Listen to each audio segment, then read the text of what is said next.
A very good evening to you one and all.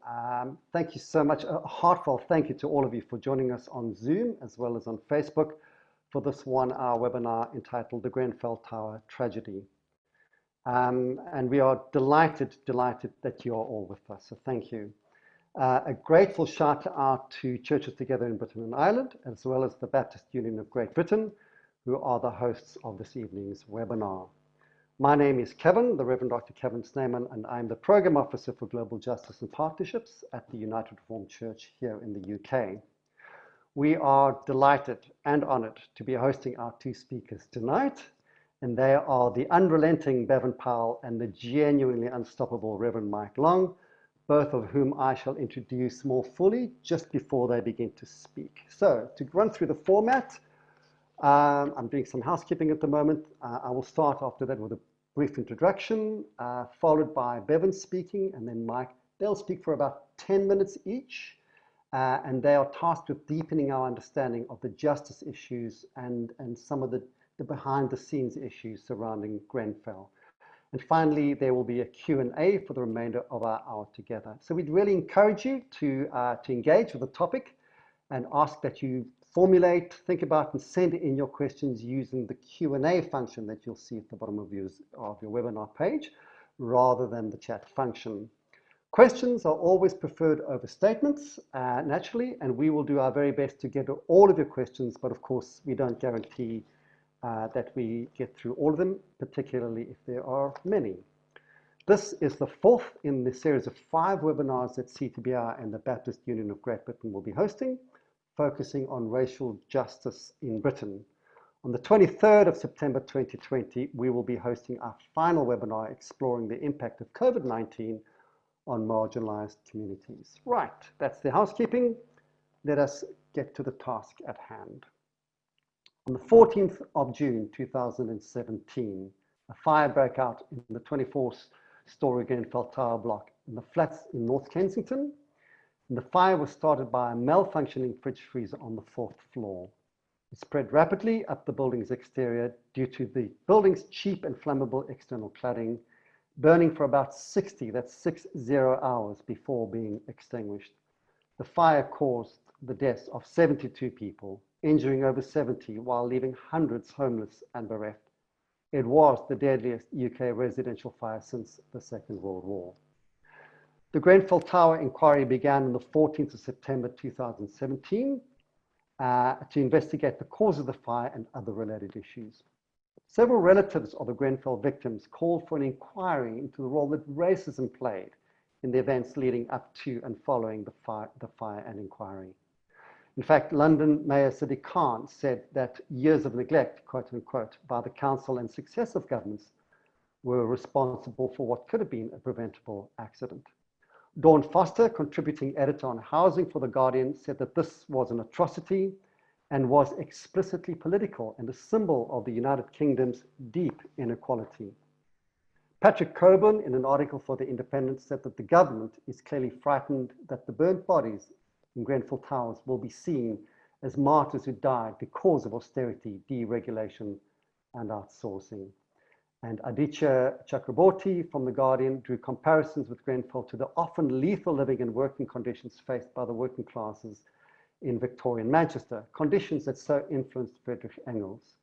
Chakraborty stated that those dozens of Grenfell residents didn't die, they were killed. What happened wasn't a terrible tragedy or some sofa studio platitude, it was social murder. Over 170 years later, Britain remains a country that murders its poor. Those are very difficult words to hear indeed. And so tonight, we explore how the Grenfell fire wrenches open the interface between theology, social justice, racism, poverty, and systems of empire.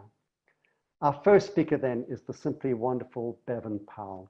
Bevin is currently the Equalities, Diversity and Inclusion Advisor to the Methodist Church in Britain and a campaigner for racial equality. Bevin has spent most of his working career with the Metropolitan Police Service. He is one of the founding members of the UK National Black Police Association and former chair of the Metropolitan Black Police Association in London. In 1998, Bevin was one of 3 Metropolitan Black Police Association executives who gave crucial evidence to the Stephen Lawrence inquiry and helped shape the language of institutional racism. In 2007, Bevin was awarded an MBE for his contribution to policing. And in 2014, he was elected Labour councillor in the London Borough of Kensington and Chelsea, again challenging social injustice and providing advice to local people. This became all the more significant during the Grenfell Tower tragedy.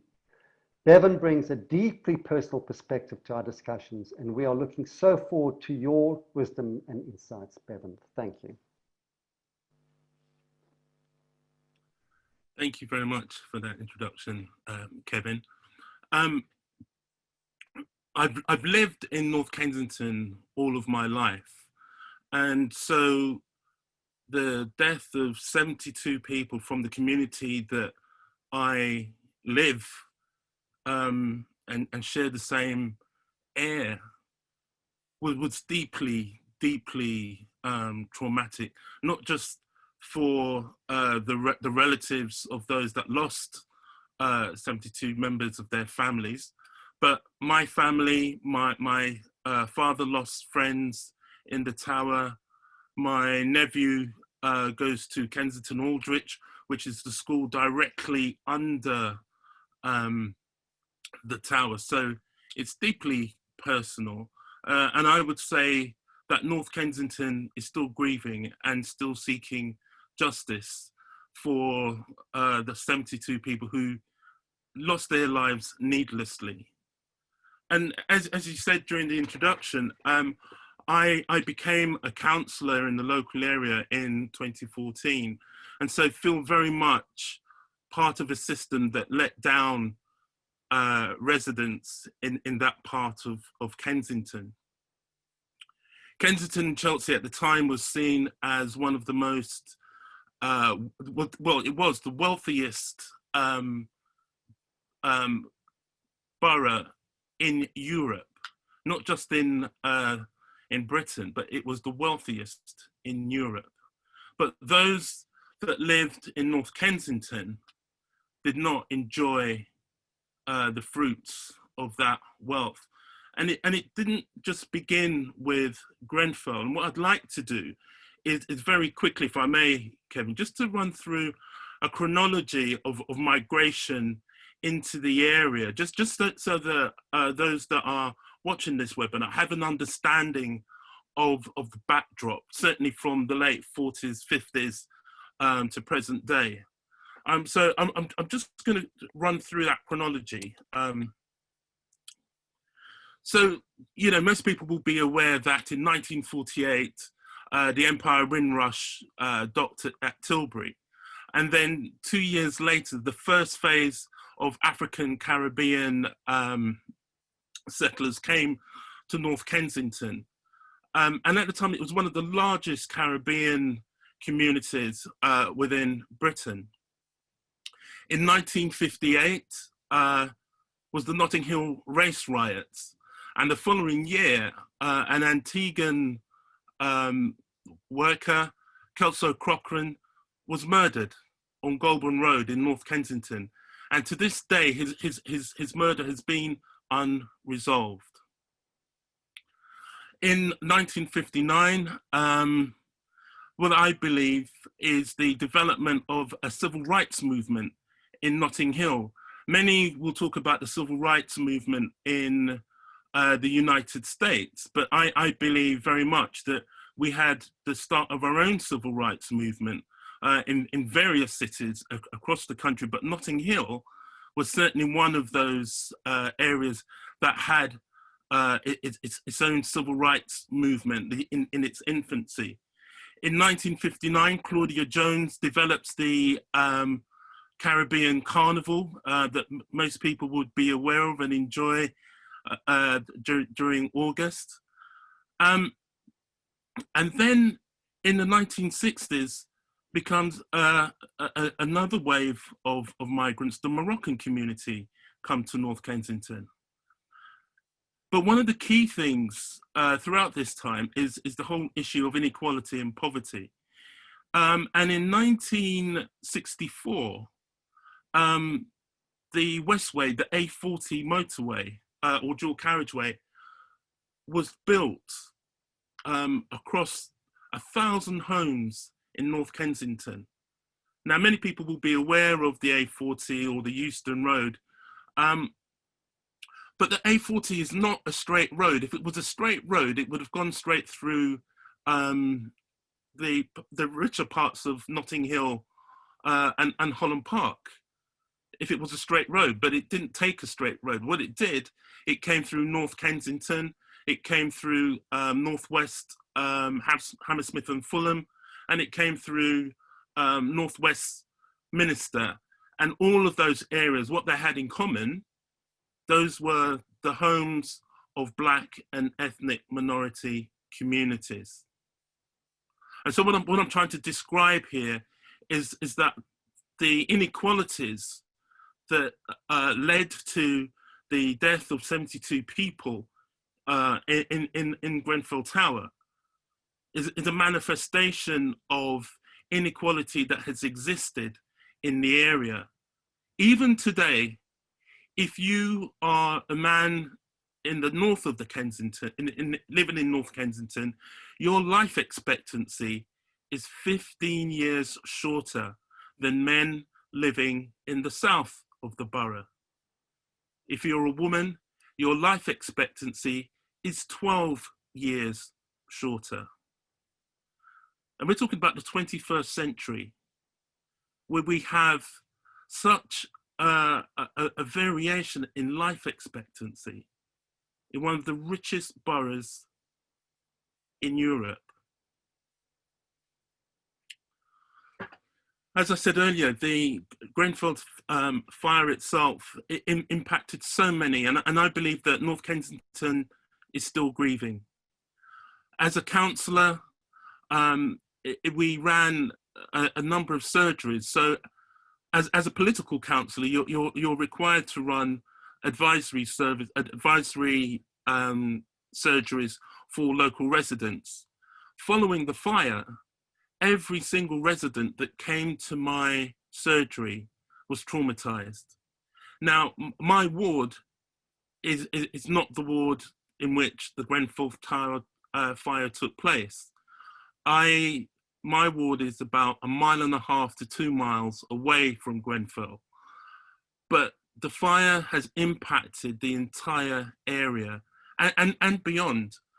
And so I believe very much that the area is still very much traumatized. At the time, local people lost all trust and confidence in politicians, whether they were Conservative or Labour. And in fact, there were many scuffles where local councillors and elected officials would be jostled because local people had lost confidence. Council vehicles were stoned, so the tenant management organisation, which many held responsible for the repairs of the tower and the refurbishment, again, local people lost confidence.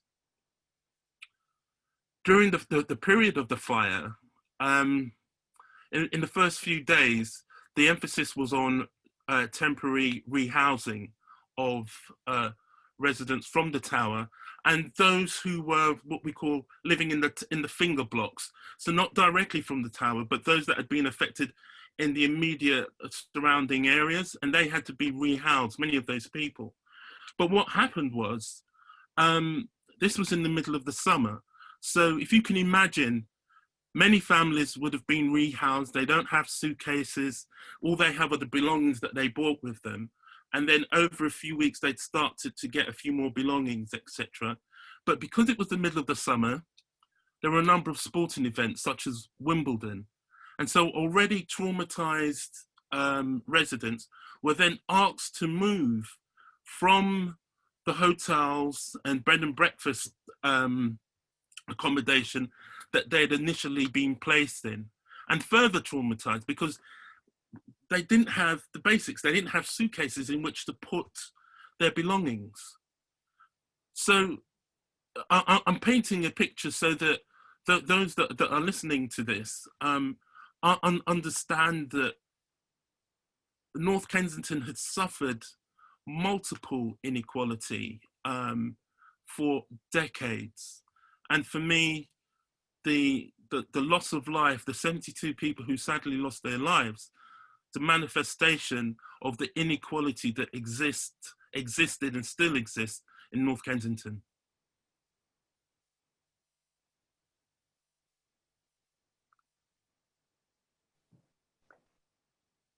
Thank you so much, Bevin.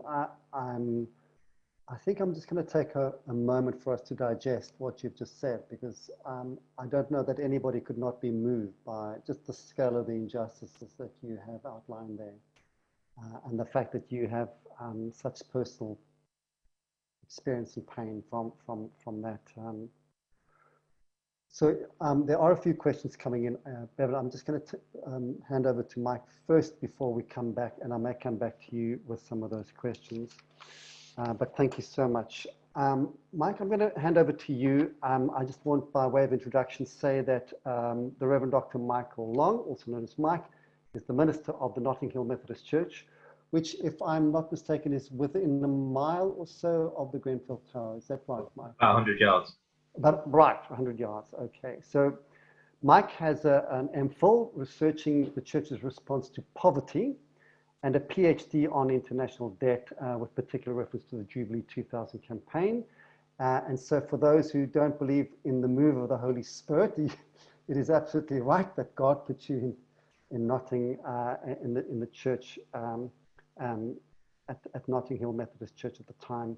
Mike is committed to community engagement, particularly on the issues of debt, empowerment, and housing. He was at the very forefront of the church's immediate and ongoing response to the Grenfell fire and aftermath.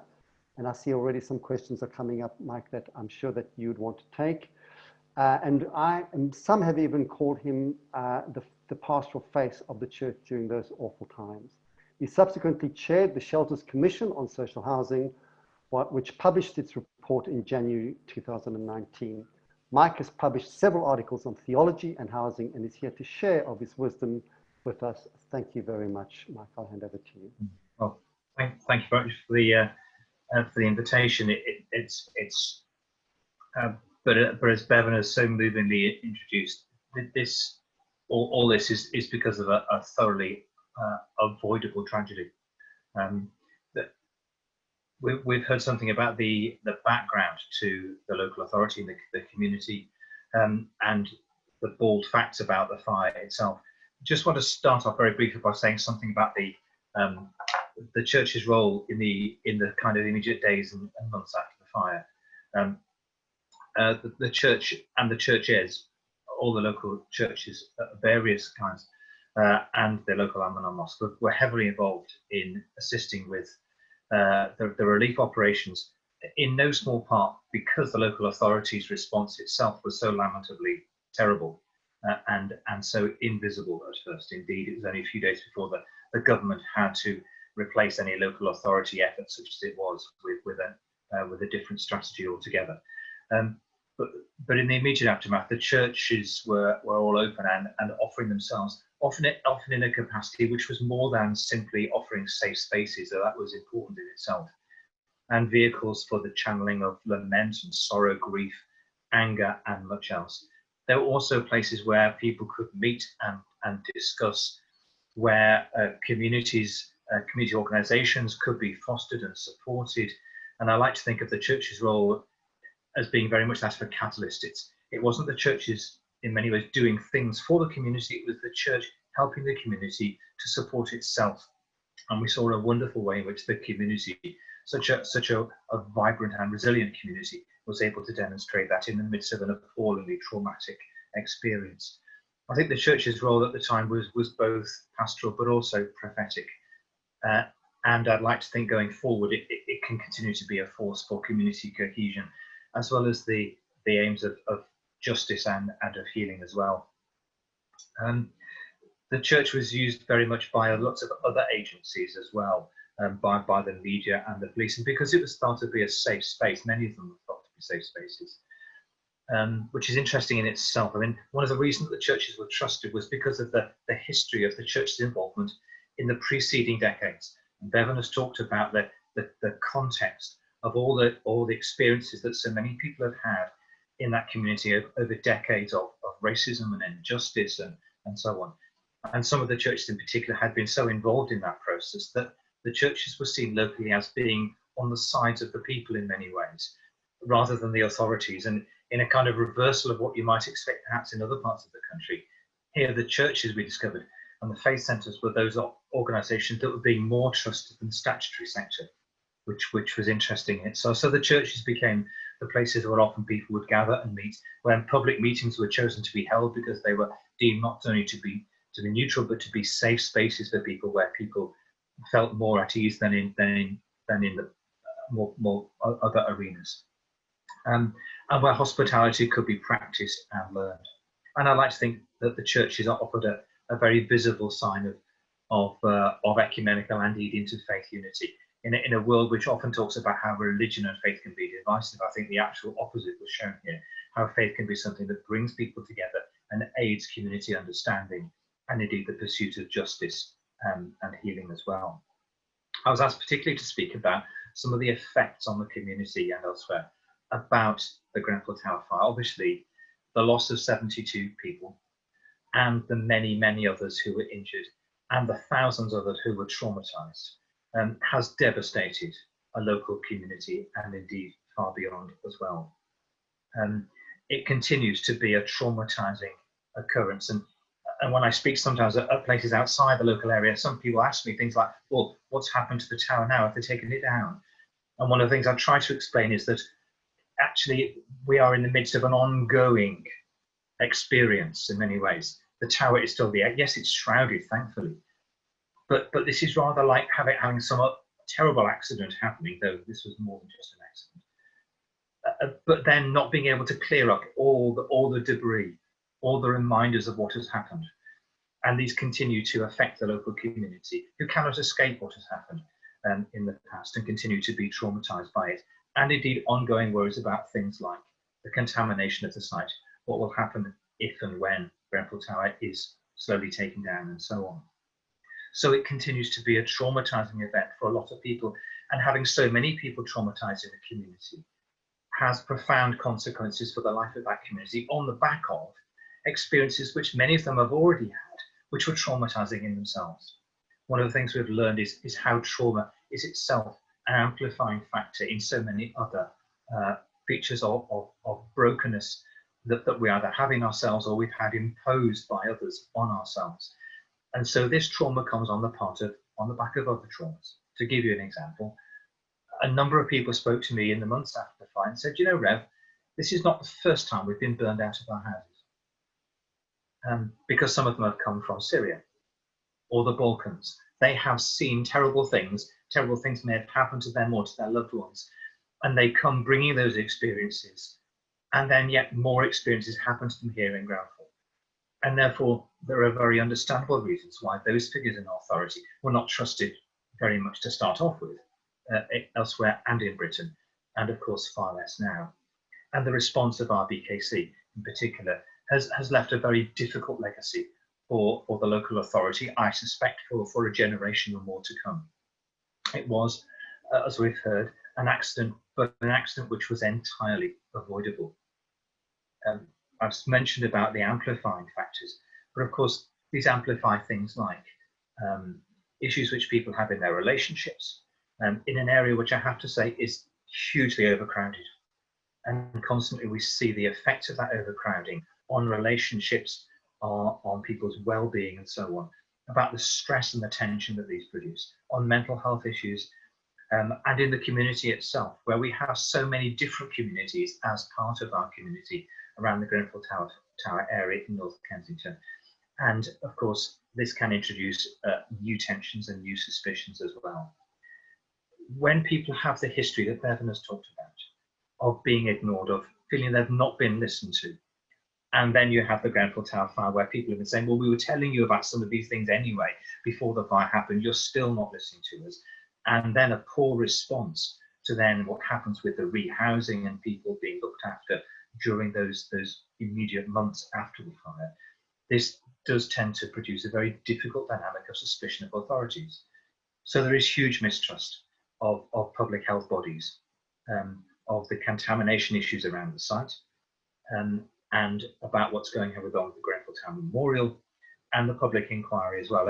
And that makes it very difficult for any middle space to be found at the moment. It's a very polarizing environment. And those who are quick to judge such a thing need, I think, to try and understand what it is like for some of those people who have been through such terrible experiences, maybe not once, but many times, or in the local area over many, many decades, perhaps. I think the fire betrays the attitudes of RBKC and other authorities. We've heard locally talks about the way the area was described as one well-known phrase was a local councillor referring to another councillor saying, well, this area is like Little Africa, you don't want to go there. And of course, that's been widely publicised. But it's also some of the more subtle ways in which we've learned that the attitudes need to be challenged. So when you remember that 2/3 of those who perished in the Grenfell Tower fire were Muslim, and the counselling and the therapy that has been necessary for so many Muslim families, and the comments that have come back from many of them, which show the disjunct between what is being offered, certainly at first by the NHS, which was very much based on a Western model of the grieving process, but paid little attention to matters of faith, and particularly a minority faith in Britain such as Islam. And to be fair, the NHS have been learning from that experience, but it revealed the disjunct that was there at the beginning. Some of the attitudes of RBKC towards the local community and cultural factors. And also the way in which often people were very, very wary to be stigmatized. Again, coming from that experience of being stigmatized already. So one example would be, after the fire, much counselling and much listening services were offered by the NHS, which were branded under the banner of psychiatric support and mental health. To which a number of people were saying, look, we're not mad, we're not sick, we're traumatized. And that's not the same. Please don't brand us as in some way being deficient in some way because of what has happened to us, which was the result of this tower fire. And those are examples of the way in which certainly there was a lot of cultural learning that had to be done in the early days and betrayed, I think, probably the legacy of the past attitudes over quite a long period of time. I think the impact of the fire and what's happened and its aftermath betrays obviously not just the attitudes of those in authority, they also betray the stark inequalities in Kensington and Chelsea. You can draw a line between some of the richest people on the planet and others whose life experience is very, very different. I don't want to describe North Kensington and Grenfell Tower in particular in the kind of negative way that some people have, into the language of deprivation and so on, because actually there is so much that is positive about the area. But yet when you compare yourself and your life chances with those a few hundred yards away, the contrast is glaringly stark.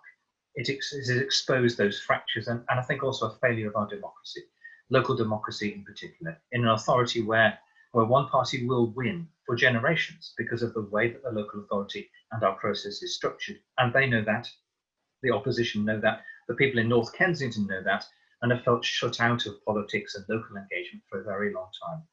I don't want to portray everybody in the local authority or all in authority as being thoroughly wicked or evil or racist or anything like that.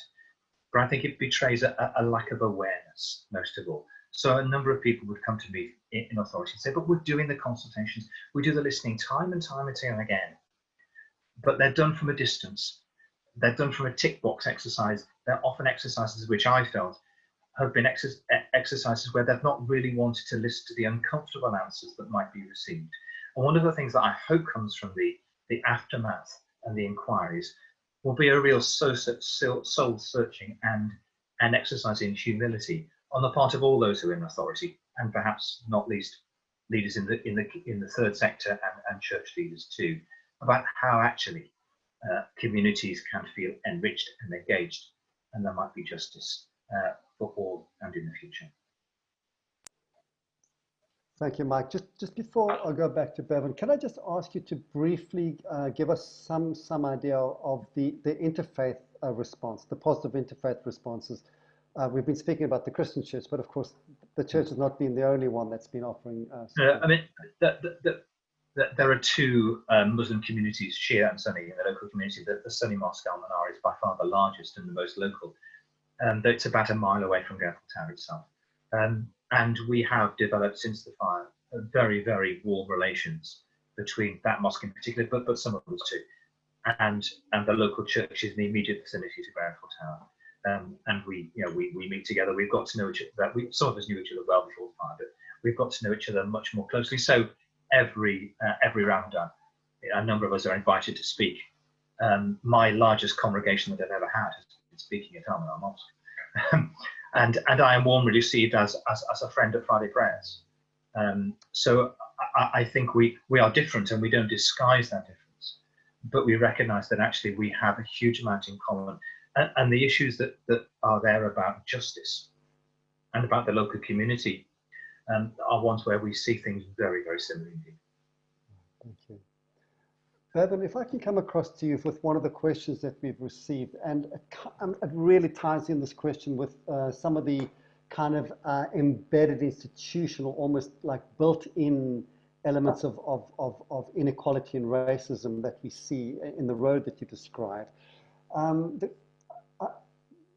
There are two questions. The first one is, do you think that the fire would have occurred in Chelsea or Knightsbridge? Do you think the fire would have occurred in Chelsea, Knightsbridge? And of course, we know where that question is coming from. And Mike has asked, do you think that those affected by the fire will get justice? So those are two interrelated questions.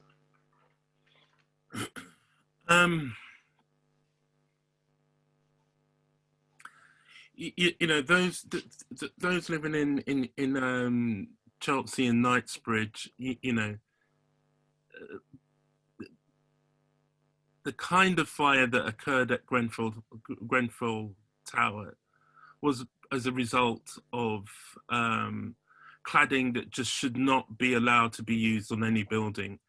And so my thoughts are that certainly in Knightsbridge, that type of cladding, but I'm not certain that type of cladding would be less prevalent, but I suspect that there may well be one or two properties there that may well have the same type of cladding, but certainly they wouldn't be suffering the same kinds of multiple inequalities that people in North Kensington would be suffering.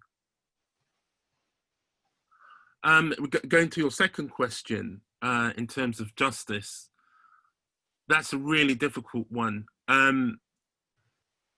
I continue to pray for justice for the survivors and of the Grenfell fire and their families. And you know, there's the public inquiry and there's the ongoing police investigation, which doesn't really come into its own until after the public inquiry. So the tower is still effectively a crime scene as well, effectively. I find it a difficult question as to whether or not local people will receive justice, because in what shape or form will justice manifest itself? You know, because it's not just about banning, you know, cladding or building regulations. It's about public health. It's around local people having a voice. You know, that they have some kind of agency in their own neighbourhoods, where currently they don't have that. So I think that's a difficult question, because as I say, it's not just about building cladding or building regulations. These are social justice questions which I think will take decades to resolve. I'll have a quick go with answer. I mean, very quickly. I mean, would the fire have happened elsewhere? Yes, of course it would, but it wouldn't have been the same kind of fire, I suspect. And just to leave you with one comment that a fire officer left with me a few days after the fire. He'd been on duty there. He lives in a block of flats a few miles away from the Grenfell Tower fire, and he simply said to me, you know, why is it that it's poor people who die in flat That was his observation, his musing that he left with me. Will people get justice? I think, like Bevin said, it depends what you mean by justice. I think the answer is in some sense yes and no. Clearly, some people will not get justice. Some people have perished. Some people continue to feel the effects. Other people will die before the inquiry results are out, before this matter is brought to any kind of, to use that horrible word, kind of closure. If justice is about blame, I'm not sure we're ever going to get to having unidentifiable kind of one or two villains who are responsible for this. I think the causes of this were deep-seated and structural as much as anything else. Right. But in terms of justice being truth, we may get somewhere with that. And in terms of justice being equality, yes, I hope so in the future that actually there will be not only increased regulation but awareness of the effects of what happens when actually you take the regulation away and you leave people to their own devices in a way in which people are inevitably prone to cost-cutting measures or all kinds of measures which actually can impact on people, and then often it'll be the most vulnerable who are impacted most severely. I mean, just on the point of the injustices that are kind of deeply structural. I mean, last night Boris Johnson's Conservative Party has been lambasted after what is reported to be a shameful U-turn to vote down an amendment put into law, the fire safety recommendations made during phase 1 of the official Grenfell Tower inquiry. It was voted down by a margin of 318 to 188. That should have really done things like create the national guidelines for carrying partial or total evacuations of high-rise buildings, urgent inspections of fire doors, legal requirement for owners or managers of multi-residential buildings to check fire doors, a legal requirement to provide paper electronic versions of building plans, etc., etc. I mean, in some ways, I mean, do we not see in that particular, and I don't know what those politicians were thinking when they made this decision, but it does follow an absolute promise made by James Brokenshire in October 2019 as the Tory Housing Secretary, that he would promise to implement these recommendations in full and without delay. That's not happening. And so this to me speaks a little bit about this deep, almost, I would say even unconscious inequality that seems to be propagating not through just the building of our roads, but also in our laws, in the way that we treat one another, and of course in our economics. If I can come in, I mean, certainly I don't pretend that some of these matters are not complicated. Some of them really are and require deep consultation. But why you would delay something on things like fire evacuation instructions being given strikes me as relatively uncomplicated. Yeah. I'm speaking, I know, as an amateur here, but more than that, I think it's the message that it sends out. When you've made a promise that you will implement things in full and without delay, you have what you do is you simply compound all the prejudices that are already there, because you are simply saying, well, we said one thing, and now what we're doing is another. And whatever the arguments about bureaucracy, they don't matter a hoot in North Kensington, I have to say. And it looks and it feels like obfuscation. It feels like trying to say one thing and do another. And surely there must have been a better way to tackle this by the government. Whatever the outcome, this has caused huge anger on the streets in the last 24 hours. I'll tell you that. That's certainly something that I've picked up very loudly clear. People are dismayed and they're very angered, and they feel once again they have been deceived. We've got some more questions coming in. Yes, carry on, Bevin. I was going to say that I think it shows a lack of understanding by the government of local people in that area. And it's just yet another slap in the face to local residents. And, Mike mentioned earlier on, the challenges we have in terms of local and national democracy and the way that local people's voices are heard. In Kensington at the time of the fire, I was a Labour councillor, one of 12 Labour councillors, and I think there was something like 37 Conservative councillors. So our voices are hardly ever heard. I think it's reflected in national government as well. We need to find another solution where local, where local people, their voices are heard and their needs are addressed. At the moment, I think that there is such a bias in terms of our politics to the rich and wealthy, and that needs to change. A question, Bevin, for you as well is, what was the role of racism in the fire? And related to that, somebody's wanting to really have your thoughts on Black Lives Matter, perhaps in relation to our question. Okay. I think institutional racism has played a huge part on decision making on the part of the council for many, many decades. But I think poverty also plays a role, so it's multifaceted. But I do believe that institutional racism has played a part in terms of whose voices are heard, which residents' priorities or which resident needs are seen as priority. So yes, absolutely. I think institutional racism has certainly played a part in this in terms of the factors that led to the fire. The fire is an accident, it's a national disaster, but it's one that could have been avoided. And it's wrapped up in decision making, which has been impacted by, I believe, issues of institutional racism. Right. In terms of Black Lives Matters, I'm not sure of the context of the question. In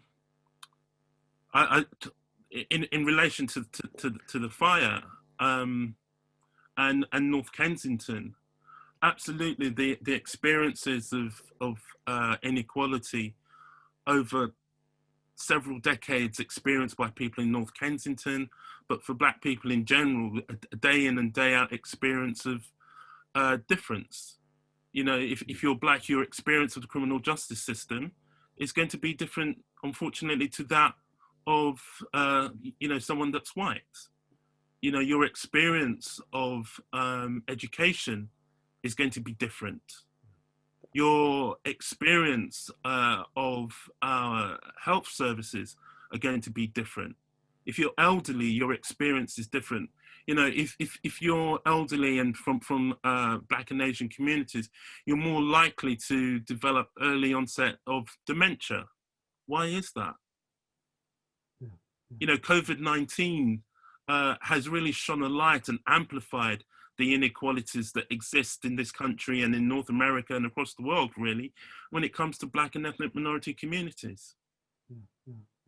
So I think, you know, Black Lives Matters, I think this is a watershed moment that the government needs to listen to, and public organizations where, you know, taxpayers' money, there needs to be accountability here. So absolutely, I'm a supporter of Black Lives Matters, but it is about structural changes that are needed in society today. I'm going to combine two questions for both of you. Maybe you can start with Mike. How is the community feeling now? And do you, and by extension the community, have any faith in the inquiry?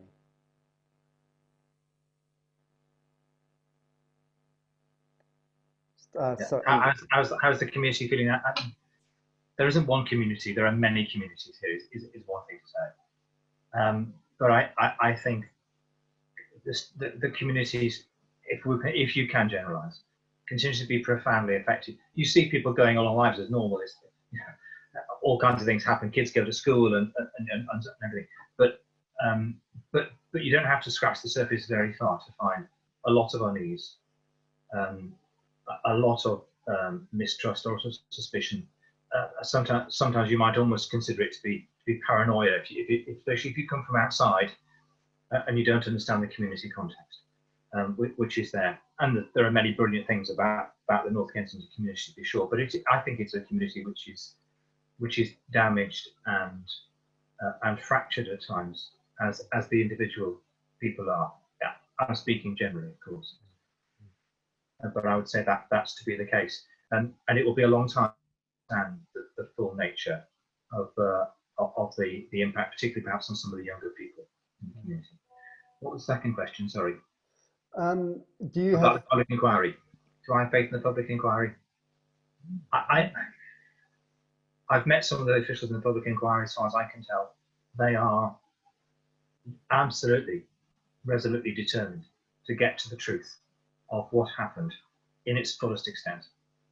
Whether they're able to, and whether their findings will then be implemented, is, I think, perhaps a slightly different question. And so when you say faith in the inquiry, I have more faith in some of it, but I come from a position of white privilege coming from outside. My experience is not that of Bevin, and Bevin's experience is the one that needs to be listened to in North Kensington, not mine. Really, in terms of faith in authorities, and certainly what I will say is that locally, faith in the inquiry is I won't say it's a low ebb, but it's not at a high point. I have to say that, and every decision is scrutinised, and that I think local people feel that they're up against it in terms of the legal powers that are there, both on those supporting the contractors and authorities and so on, and I think people are worried about whether actually the truth will ever be fully known. Having said that, the initial stages of the inquiry and the way in which they honoured the memory of those who died was powerfully moving, and I have to say it was also very helpful for the community too.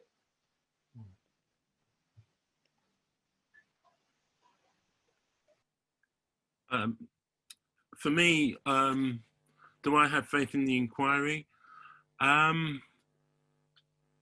I think it's as Mike has said. I think that the key to it, I think the inquiry will make a number of key recommendations, but it's whether or not they're implemented, and that's the crux of it.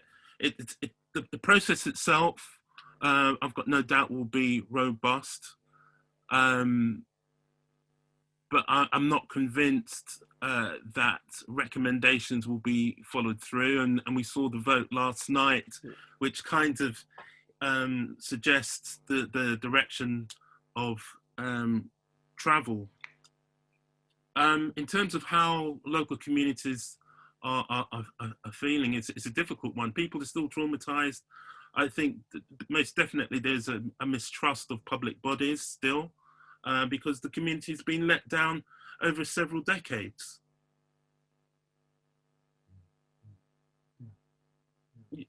That's my short answer to that, really.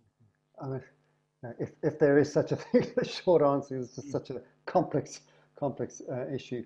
I have another question from Chris. What role can churches and other faith communities play in housing justice as austerity rumbles on and as we navigate COVID-19 recession? And of course, we have yet to reach the very worst of that. I think for me, the church, as Mike has described earlier, played a pivotal and fundamental role in the support of local communities and have done for several decades.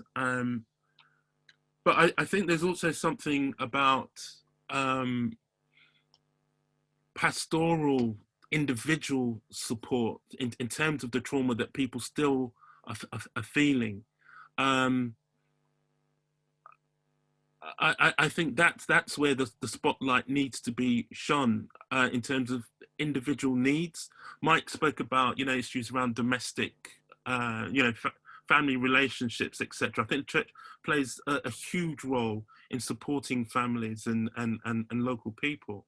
It has a huge role to play in terms of advocacy, and certainly the Methodist Church plays a role, but I think that could be ramped up even further, without making it political in any way. Sure.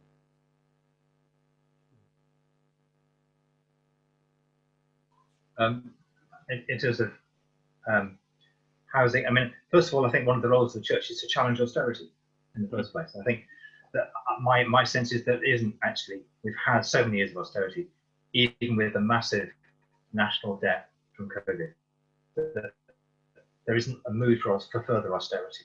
I understand the financial pressures that the government is under, that the country is under, but you know, we have been in this position before in the past, and we found other solutions rather than going down the route of austerity. And one of those is the kind of, you know, the kind of new deals that were brokered in the kind of post-war experience.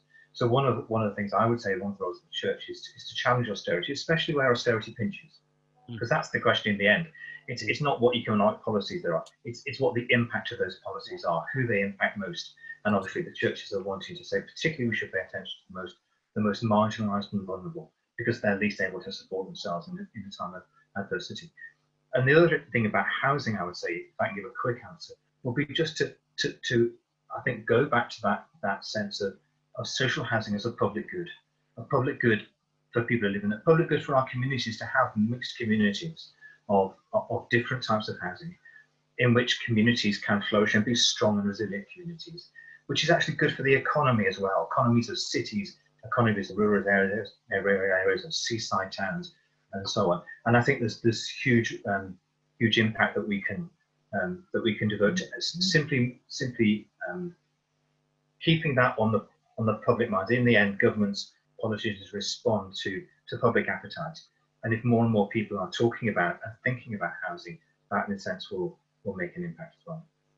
And of course, support Joint Public Issues team upcoming work on debt. That's going to be really important. Lindsay has asked a question. She's written that I was volunteering with the Red Cross Refugee Service at the time, and even we struggled to find people who inevitably were very frightened of detention despite a promise of amnesty. There was never an accurate number. Those we did make contact with were deeply traumatized and frightened. Mike, you pointed that out.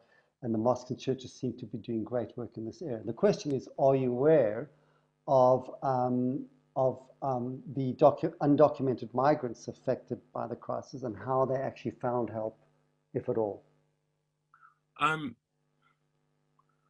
That was a huge issue, I think, in the area, and there was a lot of fear.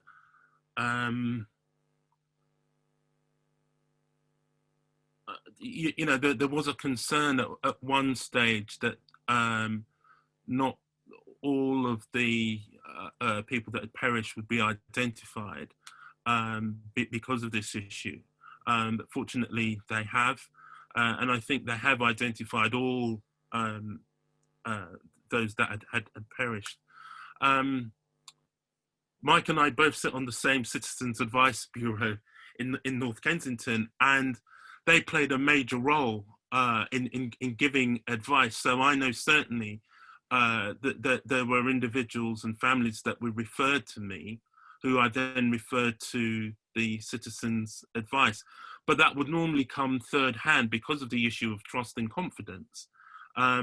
So you know, certainly the advisors from the Citizens Advice Bureau really played a key role in giving advice and support to people who were migrants or undocumented.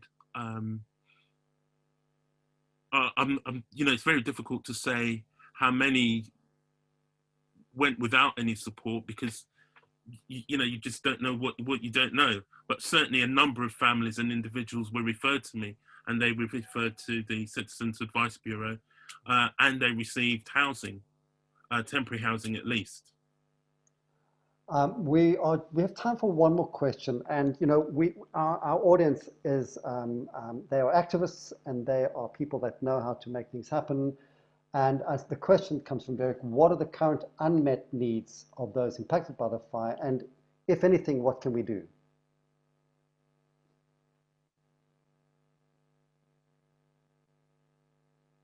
You go first, Mike. Cool. Oh, right. Unmet needs. I mean, one major unmet need is to feel they're being listened to, really, and to feel that you're worth being listened to. A sense of affirmation, I think, is hugely important for many people in the community. So in the end, that is it. I think about truth. It's about humility on the part of authorities, and it's about truth being told and truth being heard.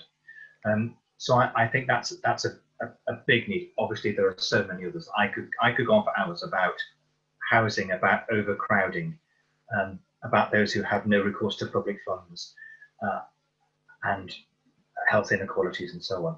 But I would say most of all, it's about how we listen to people and how we actually find ways of addressing, of allowing people to feel that they are part of us. They matter as part of our society in North Kensington, and are not simply regarded as part of the minority that frankly don't count, because the majority will continue to win election after election after election. So yeah, I would say that in terms of amendments. I agree with all that Mike has said. So for me, fundamentally, it's about changing the structure of local governance in the area. We have to move away from the cabinet system that we have in North Kensington. That we have in Kensington and Chelsea. We have to find new structures that really amplify the voices of those who live in North Kensington, so that their needs are prioritised as well. So for me, there are structural changes in terms of local governance and government. Okay.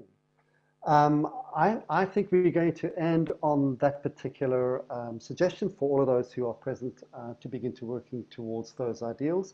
I want to thank you, Bevin and Mike, for your participation in this group. It has been absolutely fascinating and moving, and indeed challenging, especially given the fact that you are on the ground and are continuing to do the wonderful work that you're both doing. So thank you, and I'm sure that everybody on this webinar joins me in thanking both of you.